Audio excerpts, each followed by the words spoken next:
Halo semuanya, perkenalkan nama saya Fajar Arianto. Pada kesempatan kali ini, saya akan membahas tentang klasifikasi tanah menurut sistem USCS. Tapi sebelum itu, saya akan menjelaskan tentang tanah terlebih dahulu. Tanah adalah bagian kerak bumi yang tersusun dari mineral dan bahan organik. Tanah merupakan bagian terpenting dalam suatu konstruksi bangunan, jalan, dan beban lalu lintas karena tanah mempunyai fungsi sebagai penyangga konstruksi. Tanah adalah himpunan mineral, bahan organik, dan dapan-dapan yang relatif lepas yang terletak di atas batuan dasar. Dalam perencanaan suatu konstruksi, harus dilakukan penyelidikan terhadap klasifikasi tanah, terutama sifat-sifat tanah yang memengaruhi daya dukung tanah dalam menahan beban konstruksi yang ada di. Nah, tujuan dari klasifikasi tanah adalah mengetahui hubungan masing-masing individu tanah satu sama lain. Kedua, menyusun pengetahuan tentang secara sistematis. Ketiga, menyusun pengetahuan tentang tanah secara sistematis. Empat, mengelompokkan tanah untuk tujuan-tujuan yang lebih praktis dalam hal memperbaiki sifat-sifat tanah, memprediksi produktivitas tanah, menentukan areal-areal untuk penelitian kemungkinan eksplorasi hasil penelitian di suatu tempat. Nah, klasifikasi tanah itu ada tiga. Ada klasifikasi USDA atau United States Department of Agriculture. Yang kedua ada klasifikasi USCS atau Unified Soil Classification System. Yang ketiga ada klasifikasi AASTHO atau American Association of State Highway and Transportation Official. Nah, tapi saya akan menjelaskan tentang klasifikasi USCS. Klasifikasi tanah menurut USCS, sistem ini paling banyak digunakan pada hasil percobaan di laboratorium. USCS dikembangkan oleh Casa Grande selama Perang Dunia Kedua.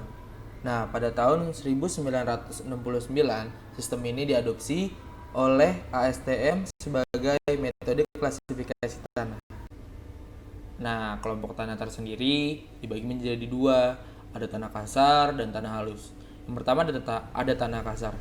Tanah kasar adalah tanah yang terdiri atas kerikil dan pasir yang mana kurang dari 50% tanah yang lolos saringan No200. Simbol kelompok diawali dengan G untuk kerikil atau gravel, atau tanah berkerikil gravelly soil, atau S untuk pasir, sand, atau tanah berpasir sandy soil. Nah, yang kedua ada tanah halus. Tanah halus adalah tanah dengan 50% atau lebih dapat melalui saringan No20. Simbol kelompok ini dimulai dengan prefiks dari M yang merupakan singkatan dari lumpur anorganik, C untuk lanau anorganik, atau O untuk lumpur dan lanau organik. Simbol PST digunakan untuk gambut, tanah kotoran, dan tanah lain yang kadar organiknya tinggi.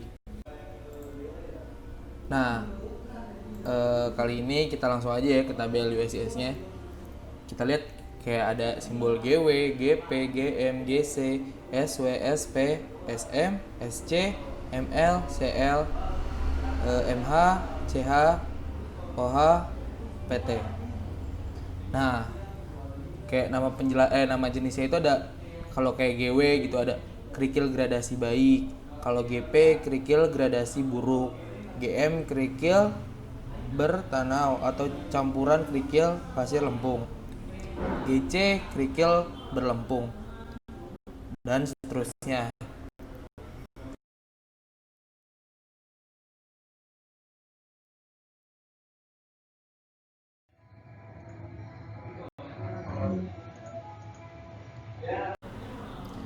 Nah, mungkin sekian saja penjelasan dari saya tentang klasifikasi tanah dan klasifikasi dari USCS.